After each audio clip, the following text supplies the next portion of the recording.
Alléluia. Gloire à Dieu, gloire à Seigneur Jésus-Christ. Seigneur, te disons merci. Merci Alpha Omega. Merci pour la grâce et le privilège de voir un nouveau jour. Merci pour ton amour. Merci pour ta main puissante.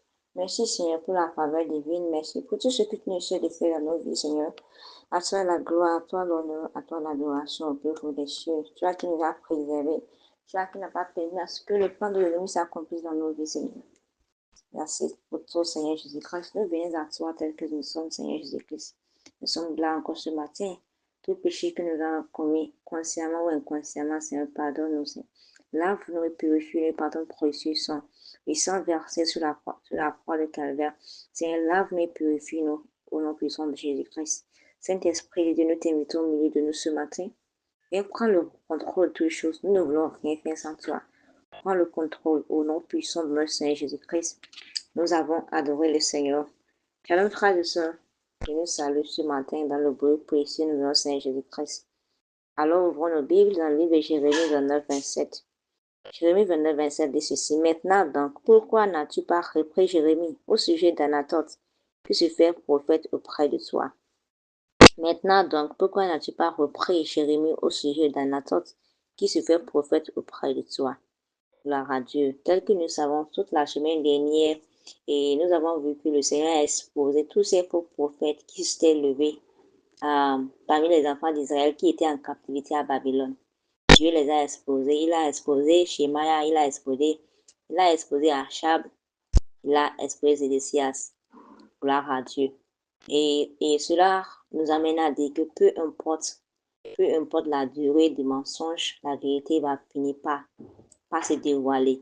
Et du fait que Dieu est silencieux par rapport à ceux qui font du mal, à ceux qui peuvent faire du mal, mais qui peuvent faire le faux en disant que c'est Dieu qui les a envoyés. Le jour vient où Dieu va les exposer. Si Dieu est silencieux, c'est parce qu'il veut qu'ils reviennent à la repentance. Parce que Dieu ne veut pas que quelqu'un périsse. Il veut que nous tous nous puissions venir à lui. Nous puissions nous repentir sincèrement. C'est le désir de Dieu. Gloire à Dieu. Et ce matin, nous continuons. Et nous voyons que c'est vrai, Jérémie est un prophète de Dieu. Mais malgré tout ça, les gens se sont levés contre lui. Les gens se sont opposés contre lui. Et même, les gens sont en train de soutenir le faux plus que le vrai que Dieu a envoyé.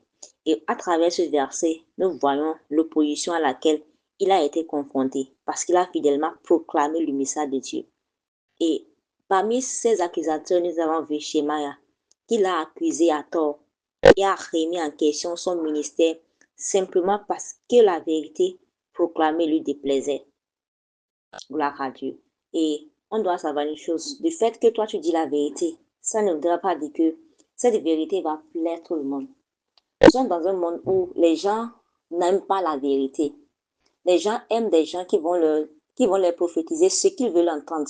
Les gens aiment des personnes qui vont les caresser par des paroles douces, par des paroles qui vont satisfaire leurs propres désirs charnels. Gloire à Dieu.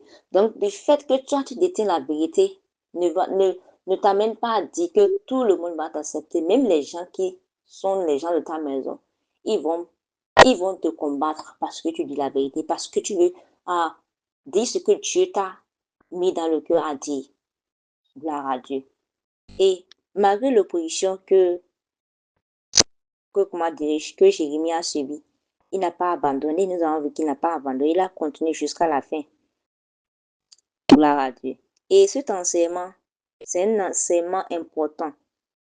Et l'enseignement qu'on peut tirer de là, c'est que lorsqu'on défend la vérité de Dieu, tout le monde ne nous comprendra pas. Et tout le monde ne nous soutiendra pas. Des fois, tu vas te retrouver seul parce que tu as décidé de défendre la vérité. Parce que tu as décidé de rester fidèle à la parole de Dieu. Des fois, tu vas te retrouver seul.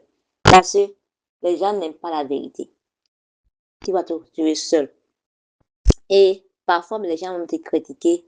Parfois, tout cela, on va mal interpréter tes motivations. Parfois, on va même te condamner. Parce que le temps d'obéissance, ça heurte leur façon de penser. Le fait que toi, tu es obéissant, le fait que tu as dit, ok, par exemple, toi, tu es une jeune fille, tu as dit que non. Moi, je vais rester ferme jusqu'au mariage. Et que tes amis vont te voir que toi, là, tu viens de quelle planète? Que non, ça, c'est déjà révolu. Ça, c'est pour les vieilles personnes. Ou bien toi, tu es dans une organisation et puis les amis veulent que tu puisses changer de chiffre et toi, tu refuses.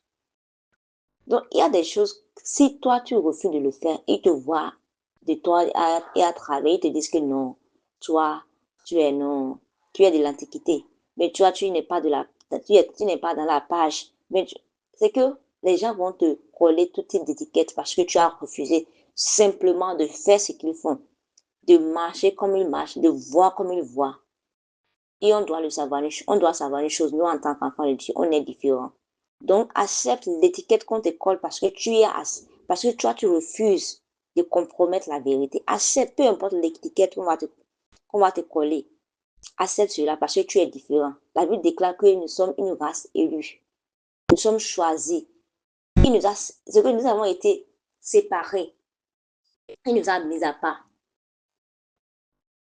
Il y a une transition du royaume des ténèbres au royaume de la lumière de son Fils unique.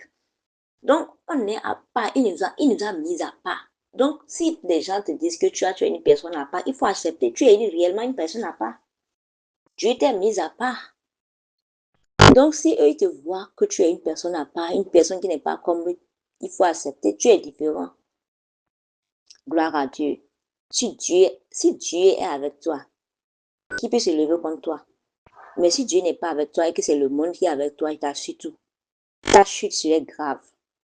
Alors accepte l'étiquette qui sont en train de te coller. Mais toi, décide de rester fidèle à la vérité. C'est ça qui est important. Gloire à Dieu. Et peu importe ce qu'ils ont essayé de faire à Jérémie, il n'a pas, que il ne s'est pas tué par rapport à la vérité. Il a continué. Il est resté fidèle à la mission que Dieu lui avait confiée. Et de même, c'est un appel pour nous tous. De même, nous devons rester engagés dans l'appel de Dieu. Quelles que soient les opinions des autres, quelles que soient les oppositions, quel que soit ce que quelqu'un va dire, même si la personne ne nous comprend pas, même si la personne t'appelle par tous les noms, on doit rester fidèle. Parce que notre but n'est pas de plaire aux hommes, mais à celui qui nous a appelés. Qui t'a appelé? C'est Jésus qui t'a appelé. Donc, ta mission n'est pas de plaire à tout le monde. D'ailleurs, tu ne peux pas plaire à tout le monde. La belle preuve, non, c'est Jésus-Christ. Lui qui était Dieu envoyé sur terre. Même les gens de sa maison le critiquaient. Les gens de sa patrie, de son pays, le critiquaient. Qu'est-ce que celui-là va nous montrer? Ce n'est pas Joseph, ce n'est pas le fils de Joseph, le charpentier. Ce n'est pas le fils de Marie. On connaît ses frères, non? Ce n'est pas Jules et ses frères. Et à cause à cause de leur ignorance, il n'a pas pu faire de miracle là-bas. Est-ce que c'est parce qu'il n'avait pas de puissance pour le faire? Non. Parce que ils sont ignorants. Ils sont incrédules à cause de leur incrédulité. Gloire à Dieu. Et il y a beaucoup de ces personnes comme ça aujourd'hui. Incrédules. Ils ont fermé leur cœur à la vérité. Le diable il les a aveuglés. Et tout ce qui les plaît, c'est d'écouter les paroles mensongères ces paroles vont nourrir leur ego et autres. Gloire à Dieu. Nous sommes dans telle génération. Et nous, en tant qu'enfants de Dieu, nous n'allons pas à cause de ça compromettre la vérité. On doit tenir ferme. Peu importe ce que ça va nous coûter. On doit tenir ferme parce que la vérité, c'est la vérité. Gloire à Dieu. Donc, si Dieu t'a confié une mission, si Dieu t'a confié un ministère ou une tâche, ne te laisse pas décourager par les critiques. Reste humble, demeure fidèle et laisse Dieu défendre ta cause. Peu importe ce que Dieu t'a mis dans le cœur à faire, ne regarde pas à gauche ni à droite. Ne regarde pas ce que quelqu'un va dire. Il dit, regarde à Jésus, l'auteur et le chef de notre foi. Lui qui a vu de la joie qu'il était réservé. Il a souffert la croix, méprisé l'ignominie et est assis à la droite du trône de Dieu. Gloire à Dieu, c'est à lui qu'on doit regarder. Parce qu'il est passé par l'humiliation, les injures, les critiques. Les gens l'ont critiqué. Les pharisiens, les sadducéens, ils l'ont critiqué. Il a souffert. Il a été humilié. Et toi-même en tant qu'enfant de Dieu, laisse-moi te dire, à cause de ta mission, tu vas subir toutes ces choses-là. Mais toi, ne regarde pas à toutes ces choses pour abandonner. Parce qu'il n'y a pas une couronne pour ceux qui abandonnent. Nous sommes en train de faire une course. Et ce n'est pas ceux qui viennent au milieu de la course qu'on couronne. C'est ceux qui finissent. Ceux qui commencent et qui finissent très bien. C'est eux. C'est pour eux que la couronne est réservée. Alors ne permets pas que les souffrances de ce présent temps, de ce temps présent du moins, te fassent enlever, mais te fassent manquer la gloire, cette couronne qui t'est réservée. Tiens ferme jusqu'au bout. Et je sais une chose, Dieu, il va te fortifier afin que tu ne puisses pas rebrousser chemin, afin que tu puisses aller jusqu'au bout, au nom puissant de Jésus-Christ. Et peu importe ce qu'ils sont en train de te faire, ne venge même pas. Ne cesse pas à venger ta cause, ne cesse même pas à défendre ta cause. Au moment opportun, Dieu va justifier ceux qui marchent dans la vérité. Il va combattre pour toi. Il va prendre ta défense. Et lorsque Dieu prend ta défense, je t'assure tout, toi-même tu auras pitié de ceux-là. Abandonne-toi à lui et permets-lui de prendre le contrôle. Et n'abandonne pas surtout. Tiens ferme. Tiens ferme. La victoire est pour toi déjà. Au nom puissant de Jésus-Christ. Père Céleste, nous te disons merci. Merci de nous avoir appelés à vivre pour ta gloire, Seigneur. Donne-nous le courage de rester fidèles même lorsque nous sommes incompris ou critiqués. Aide-nous à demeurer fermes dans ta parole et à ne jamais transiger avec la vérité. Fortifie notre cœur, garde-nous humbles et que notre vie t'honore tous jour. Seigneur Jésus-Christ, nous voilà dans une nouvelle semaine, Seigneur.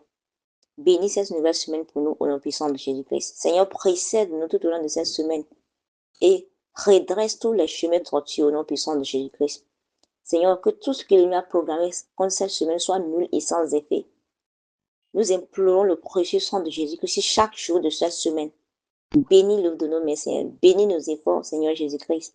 Ouvre-nous les éclats des cieux, Seigneur Jésus-Christ. Déverse en nous ta faveur au nom puissant de Jésus-Christ. Que partout où nous irons en cette semaine, que ta faveur puisse nous accompagner au nom puissant de Jésus-Christ. Que les gens que tu as déjà planifiés pour nous bénir, pour nous aider, que partout où ils se retrouvent, Seigneur Jésus-Christ, qu'ils puissent se souvenir de nous au nom puissant de Jésus-Christ. Seigneur, ouvre nos livres de souvenirs, Seigneur Jésus-Christ. Seigneur, manifeste-toi, Seigneur. Nous voulons voir ta présence. Nous voulons te voir tout au long de cette semaine. Agis puissamment. Guéris tout le cœur brisé. Guéris tous ceux qui sont malades dans les hôpitaux, dans les maisons. Agis puissamment, Seigneur. Merci car tu le fais déjà.